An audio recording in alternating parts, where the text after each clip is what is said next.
Khadija wà lórí bá Warakatu bùnú Nawfal wípé nǹkan tọkọ òun máa rí ó wá ní Warakatu bùnú Nawfal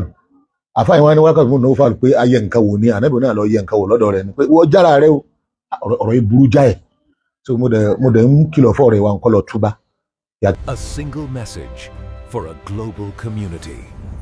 connecting the Yoruba heart to the soul of Islam. Ìwà aláàlú Muhammad wa sáìbọ̀ sálẹ̀ wọ́n kàn fẹ́ ṣàlàyé ìrújú tí mo gbọ́ tí ọ̀kan nu àwọn onígbìyànjú tí ń sọ̀rọ̀ lórí mídíà àfáà ni but ó ń ṣàṣìṣe wọ́n tó pé lórí mídíà ni lórí íńtánẹ́ẹ̀tì ní ọ̀dà káṣọ òdodo ọ̀rọ̀ wọ́n sọ̀rọ̀ nípa pé ká máa yẹ nǹkan wò ó mú àdìsí wá pé ànábì ní ẹni ọba lọ yẹ nǹkan wò tó bẹ́ẹ̀ àfáà lọ bá babaláwo lọ bá pásítọ̀ lọ rí bá ẹni tó bá rí ọjẹ́ tó sá sọ pé òun lè mọ nǹkan kọ̀rọ̀ ìjọsẹ̀lẹ̀ lọ́la àbí nǹkan tí ó sì ń bí ẹ̀ tí ó sojú rẹ̀ wọ́n á lọ bí léèrè lóòótọ́ ni àfáà yẹn mú àdìsí wá pé ànábì ní ẹni bá dárú ẹ̀ wò odidi 40 ọjọ́ iná ni wọn ò fi ní gba ìbádà rẹ̀ irun rẹ̀ Ọlọ́run nígbà ó wá wuyi pípé jára rẹ̀ o pé torí pé ànábì àsálà nígbà tí ó fi rí Jibril nígbà àkọ́kọ́ tí wọ́n fẹ́ bẹ̀rẹ̀ sí máa mí sí ó wá òun àti ìyàwó ẹ̀ Khadija wà lórí bá Warakatu bùnú Nawfal wípé nǹkan tọkọ òun máa rí ó wá ní Warakatu bùnú Nawfal àfáàyàn wá ní Warakatu bùnú Nawfal pé ayé nǹkan wò ní ànábì náà lọ yẹ nǹkan wò lọ́dọ̀ rẹ̀ ni pé wọ́n jára rẹ̀ o ọ̀rọ̀ yìí burú jáì so mo dẹ̀ ń kìlọ̀ fọ́ rẹ̀ wa nǹkan lọ túbá kíákíá torí pé irọ́ bíi 3 lọ́pa ọ̀parọ́ mọ́ nàbí ọ̀parọ́ mọ́ Khadija ó tún wá parọ́ mọ́ Warakatu bùnú Nawfal kódà ọ̀parọ́ mọ́ tíra tó kóòtì Bidaya wal Nihaya àkọ́kọ́ ni pé àfáàyàn kọ̀kọ́kọ́ mọ Warakatu bùnú Nawfal yẹn gan kọ̀ máa pè lẹ́yìn tí mo yìí pé bí ẹni tọ́ka kankan lérè fè ó ní Warakatu bùnú Nawfal kí ni jẹ́ bẹ́ẹ̀ kò sí jẹ́ bẹ́ẹ̀ ó kọ arákùnrin yẹn Christian ni àwọn kan sọ pé Hanafi ni tó wà lórí ẹ̀sìn Anabi Ibrahim bẹ́ẹ̀ tó súnmọ́ jù ní pé pastor Christian ni ó jẹ́ kúrísí èèyàn Khadija ni èèyàn tí wo èèyàn mọ̀ ni Islam ò tí ì bẹ̀rẹ̀ nígbà yẹn Islam gangan fúnra rẹ̀ kì í bẹ̀rẹ̀ nígbà yẹn Warakatu bùnú Nawfal bin al-Asad al-Kursi kùrẹ́sì ni kó jẹ́ nìyẹn so Anabi ọlọ́rin kì í yẹ nǹkan wò kò sí ànábì Ọlọ́run kò tí ì sí kankan tí wọ́n ń pè ní Islam lásìkò yẹn àkọ́kọ́ ọgbà tánàbí ó rí Jibrilu náà nù kò yí ànábì gan sí pé kí ni nǹkan tó ṣẹlẹ̀ yìí bẹ́ẹ̀ ni Khadija òun náà ń wò pé ọ̀nà tánàbí gbà á tì í sí pé kankan sí ànábì kí ni nǹkan tó tiẹ̀ ṣẹlẹ̀ wá wò pé ta ni olóòótọ́ ta lè lọ bi léèrè tó lè ṣàlàyé irú nǹkan tánàbí rí ni wọ́n fi dí ọ̀dọ̀ Waraka bùnú Nawfal gbà wọ́n dọ̀dọ̀ Waraka bùnú Nawfal òun ló wá sọ pé adana Musa alladhi anzala Allahu ala Musa irú màláíkà tọ́lọ́run sí Musa náà nù wípé ìrẹ́ Muhammad ya laitani kuntu hayya kápẹ́ wọn bá ń bẹ láyé ni ìbá gbá ọ̀gbọ́n ìbá kún ọ lọ́wọ́ ìdí arọ́jà kàkọ́ mú kápá táwọn èèyàn rẹ bá lé ọ jáde làwọn bíbí bẹ́ẹ̀ pé àwa mukhrijahum sáwọn èèyàn mi náà ní ó tó lé mi jáde Warakatu bùnú Nawfal sọ pé ìwọ Muhammad ẹnìkan ìgbèrú máa hátà àádùn bí mísìlẹ̀ máa àtẹ́ ìtàbí ẹnìkan ò lè múrù tó gbé wáyé kò lè mú wá ilẹ̀ àwùdà àfi wọ́n dá padà ẹ̀dàkùn kí ló jẹ mọ́ yíyẹ nǹkan wò mẹ́rin.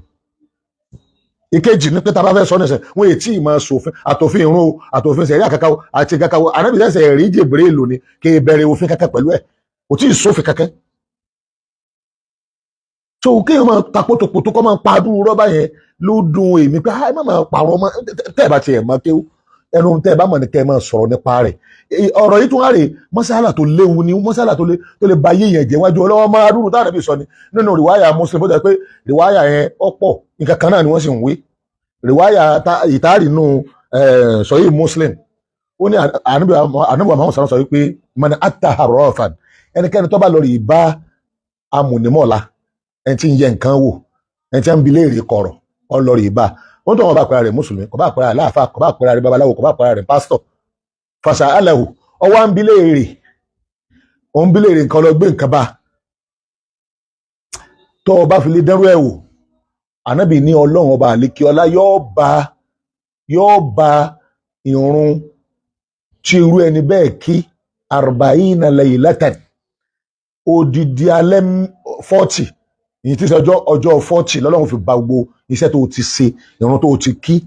yóò ba gbogbo ẹ̀ jẹ́. nínú àdìsí mi ẹ rí i pé ànábì sọ pé fasọdákàhù ìlà fakọdì káfàrà náà àdìsí mi ẹ̀sán ti Imam Ahmed wípé tọ́ ọba gbàgbọ́ ntọ́sọ àkọ́dé káfàrà irú ẹni bẹ́ẹ̀ ti di kèfèrí masala tó léwu ni ẹnikẹ́ni tó bá lọ bá múnimọ́lá yẹ nǹkan wò ẹ̀sìn ẹ ti bàjẹ́ bó ṣe lọ rí báwọn ọ̀nà mẹ́rin làwọn àfáà pín sí ìyẹn pé masala mẹ́rin ni masala aláwọ̀kọ́ ni pé ọlọ́rí ibà ó wá bílèrè nǹkan ntọ́ wá sọ fún ọ tó wá gbàgbọ́ kèfèrí ló di ó burú ìyẹn tẹ̀ tó burú ju kọ́lọ́run ọba iṣẹ́ rẹ 40 days péré jẹ́ ó burú jùlọ kápẹ́ ní ìṣẹ́ ọlọ́rí ibà ntọ́ wá bí ọ wá sọ ọ wá gbà pé ntọ́ sọ náà òdodo ni pàṣọ dákàwò ìyẹn ní àdìsí sọ pé fàkọ̀dì káfàrà irú ẹni bẹ́ẹ̀ ti di kèfèrí ọlọ́run àdìsí yẹn bí oríṣi bíi 3 4 ni tó pé ìjọ kan ànábì sọ ó ní pàṣọ dákàwò ìjọ kan ànábì sọ ó ní fàṣàhálàwò obilére fàṣàhálàwò obilére tọ́ba bìlẹ̀ bíléèrè lásán ọ̀tọ̀nù àmọ́ ká pé ńgbà tó bíléèrè ó tún wá gba ntọ́ sọ ó tún gbàgbọ́ òun náà ó di kèfèrí wọ́n yẹ wẹ̀yọ̀ sínú Islam padà nù àmọ́ ká pé ó bíléèrè lásán ni ọgbàgbọ́ o ọkọ̀ sá bíléèrè ó gbé ọ̀rọ̀ lọ́ba iṣẹ́ rẹ ìrun rẹ tó kí fún odidi 40 days ọlọ́run ọba jẹ́ mọ́sálà kejì nù ká pé ọkọ̀ bíléèrè lásán ni o ò sọ pé ọgbàgbọ́ o ò sọ pé ọgbàgbọ́ iṣẹ́ rẹ 40 days ló bàjẹ́ àmọ́ ká pé ọgbàgbọ́ bẹ́ẹ̀ ó sì dénú ọkàn rẹ pé ọgbàgbọ́ bẹ́ẹ̀ kèfèrí lódì torí alimul ghaibi wa shahada àti tí a rí àti tá a rí ní tó bá tiẹ̀ ti jẹ mọ́ kọ̀rọ̀ kò sẹ́ni kankan tó mọ̀ la ya'lamuhu illa Allah ọlọ́run nìkan ló mọ̀ kọ̀rọ̀ ẹnikẹ́ni tó bá wá ṣèdè àwò kọ̀rọ̀ ó ń tọ́ ń ṣe bí ọlọ́run ìwọ tó wá gbàgbọ́ wọn náà di kèfèrí masala méjì yẹn súnmọ́ra wọn aláwọ̀kọ́ àwọn àfáà sọ wípé kápọ̀ lọ bá ọkàn fẹ́ dán wò ni gẹ́gẹ́ bá nàbí ṣe dá ọ̀kan ní orú wọn bá náà wò pé ọ gbàgbọ́ ọ fẹ́ dẹ́wò pọ̀nbílé ni ó ṣe tá àti gbàgbọ́ èyún kò ṣe tó burú bẹ́ẹ̀ masala kejì ó fẹ́ fi ṣe yẹ̀yẹ́ ó fẹ́ káwọn èèyàn mọ̀ pé irọ́ ní pa òun náà kò ṣe tó gbogbo masala yẹn jẹ́ mẹ́rin aláwọ̀kọ́ tó bá gbàgbọ́ ó di kèfèrí ẹlẹ́ẹ̀kejì ọ sọpọ̀ gbàgbọ́ ò sọpọ̀ gbàgbọ́ iṣẹ́ rẹ bàjẹ́ pọ̀ kan lọ́rọ̀ ìbá lásán ó sì bí léèrè àmọ́ kápẹ́gbà tó lọ́rọ̀ ìbá ẹlẹ́ẹ̀kẹta ó fẹ́ dánwò pé ó fẹ́ tẹ̀sẹ̀ wò ni ó ṣiṣẹ́ tá àti gbàgbọ́ rárá kò ṣe tó ọgbẹ́sẹ̀ àbí ẹ̀kẹrin ọlọ yẹ̀yẹ́ ẹ̀ ni ó fẹ́ jẹ́ kí àwọn èèyàn mọ̀ pé ó yẹ̀yẹ́ òpùrọ́ ni òun náà kò ṣẹ̀ṣẹ̀ mẹ́ níbo làáfà àti wàá rí ti sọ nípa bẹ́ẹ̀ yẹn wa ẹ má hẹ̀fà dánrú ẹ̀ wo ẹ má lọ bá àwọn mọ̀lẹ́mọ̀lá wọ́n máa ba inú ilé èèyàn jẹ́ o wọ́n máa ba gbòòrò jẹ́ wọ́n máa ba ayé èèyàn jẹ́ o kò sẹ́ni ó mọ̀ láàfọ́ lọ́hùn kódà tọ́lá bá tó ku ọ̀la tí ó ṣẹlẹ̀ lọ́la tó bá tó wu Ọlọ́run tó lè yí padà lónìí gbogbo tọ́lọ́run ti kára pé ó tiẹ̀ ṣẹlẹ̀ lọ́la gan tó bá tó wu Ọlọ́run lè yí padà lónìí ó lè kù ṣẹ́jú kan ó tó lè yí padà so kí wàá lẹ̀dá kan fẹ́ dá sí ọ̀rọ̀ bó lọ́lọ́ ò ṣe rí Ọlọ́run wa pẹ̀lú wa subhana rabbika rabbil izzati amma yasifun wa salamun ala al-mursalin walhamdulillahi rabbil alamin. If this message brought you value, help us reach more people. Subscribe sí Message to Communities láti gba ìmọ́lẹ̀ Islam tẹ̀dé Yorùbá.